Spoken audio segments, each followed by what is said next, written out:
Now, let's get the latest from the Vatican. We have Jovi Francisco who joins us live from there. Good morning to you, Jovi. What's the latest from the Vatican? Good morning, Gretchen. So that's actually that's one of the latest news that we should be talking about the event or the Rosary event that Cardinal Tagle attended or led late tonight here Rome. Nalito na ako, Gretchen, kung nasan ako. Nasa Rome ako.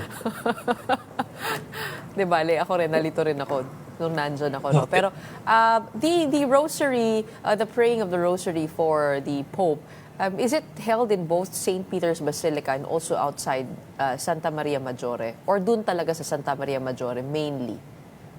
Mainly sa Maggiore siya talaga, no, Gretchen. Iba ang mga ganap doon sa yun yung second update ko na where yung ikalawang night ay inextend na naman yung viewing or visitation and public viewing para kay Pope Francis dahil ang haba ng pila.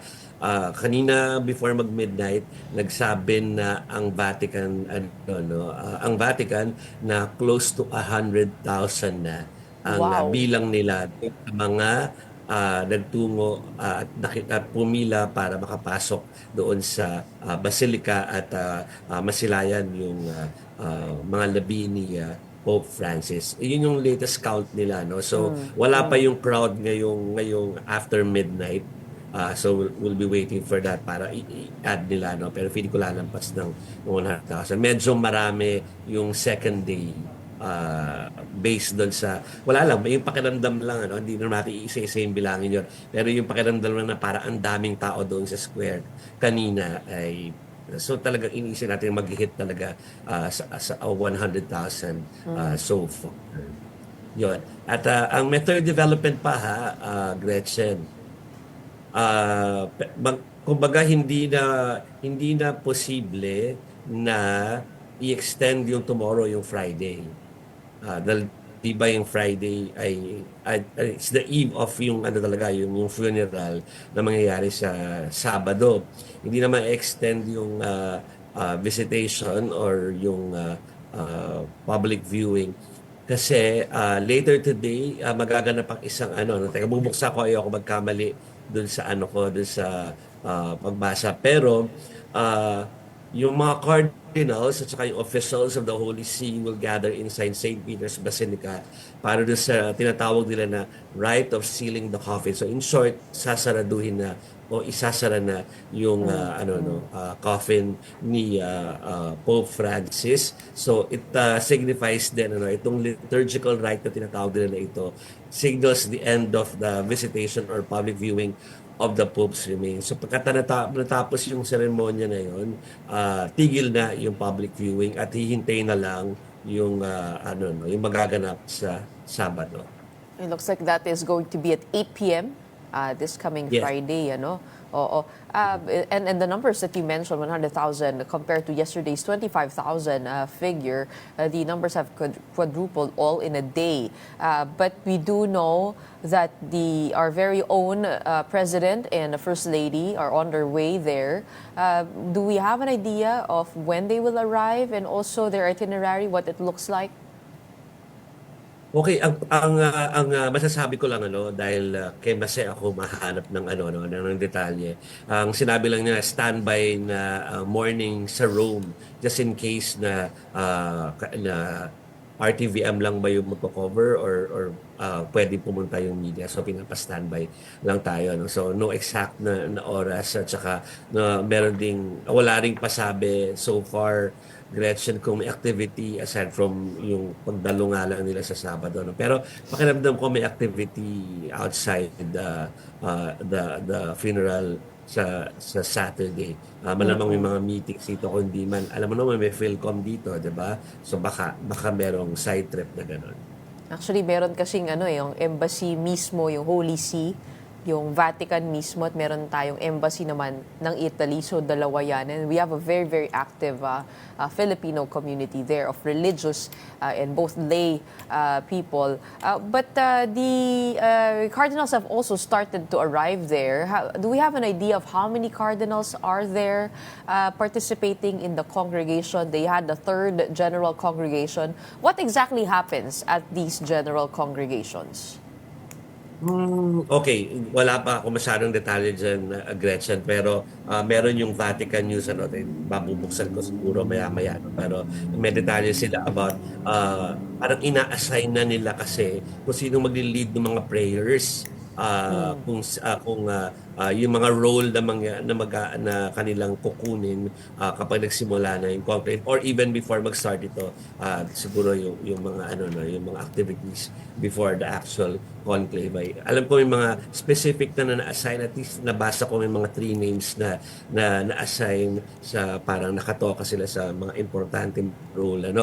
Pasensya na hindi ko mabunot yung names nila ngayon, pero wala pa doon yung I believe pa sa mga it is Father Donato Ogliari, abbot of St. Paul outside the walls, and Cardinal Raniero Cantalamessa, preacher emeritus of the Papal Household. Sila daw yung mag-deliver ng meditation.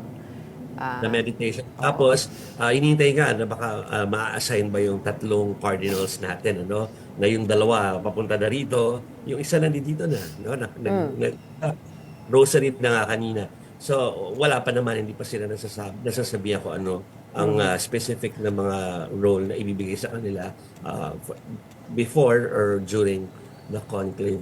Hindi ko alam ang exact number na kung ilan na sila, no? Pero ang nadinig lang namin sa press briefing kanina ay sinisikap na makumpleto sila for the rite nga of closing the coffin mamayang gabi dito sa That is the goal.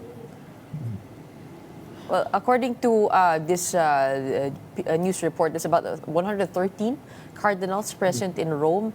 And also, it seems that there are those who will not be able to make it.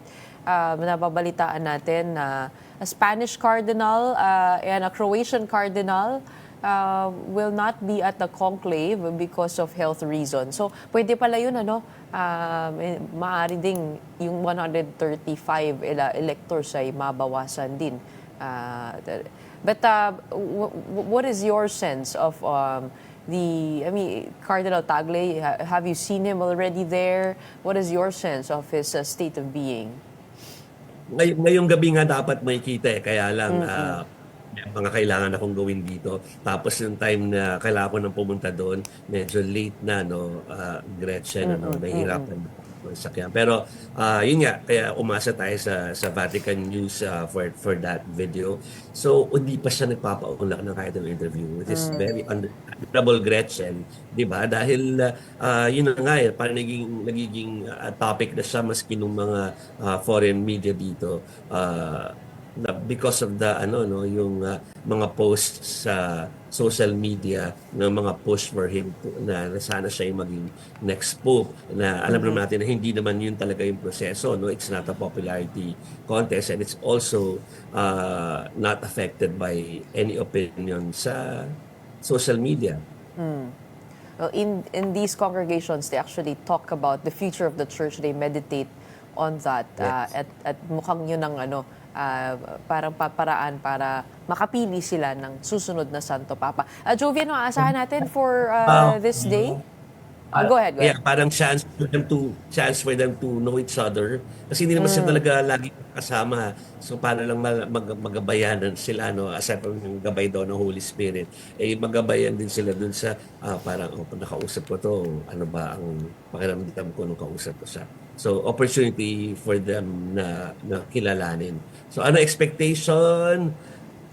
Lalong hihigpit. I think yun yung tanong mo, Gretchen, ang expectations sa mga susunod na mga oras hanggang sa doon sa libig na talaga.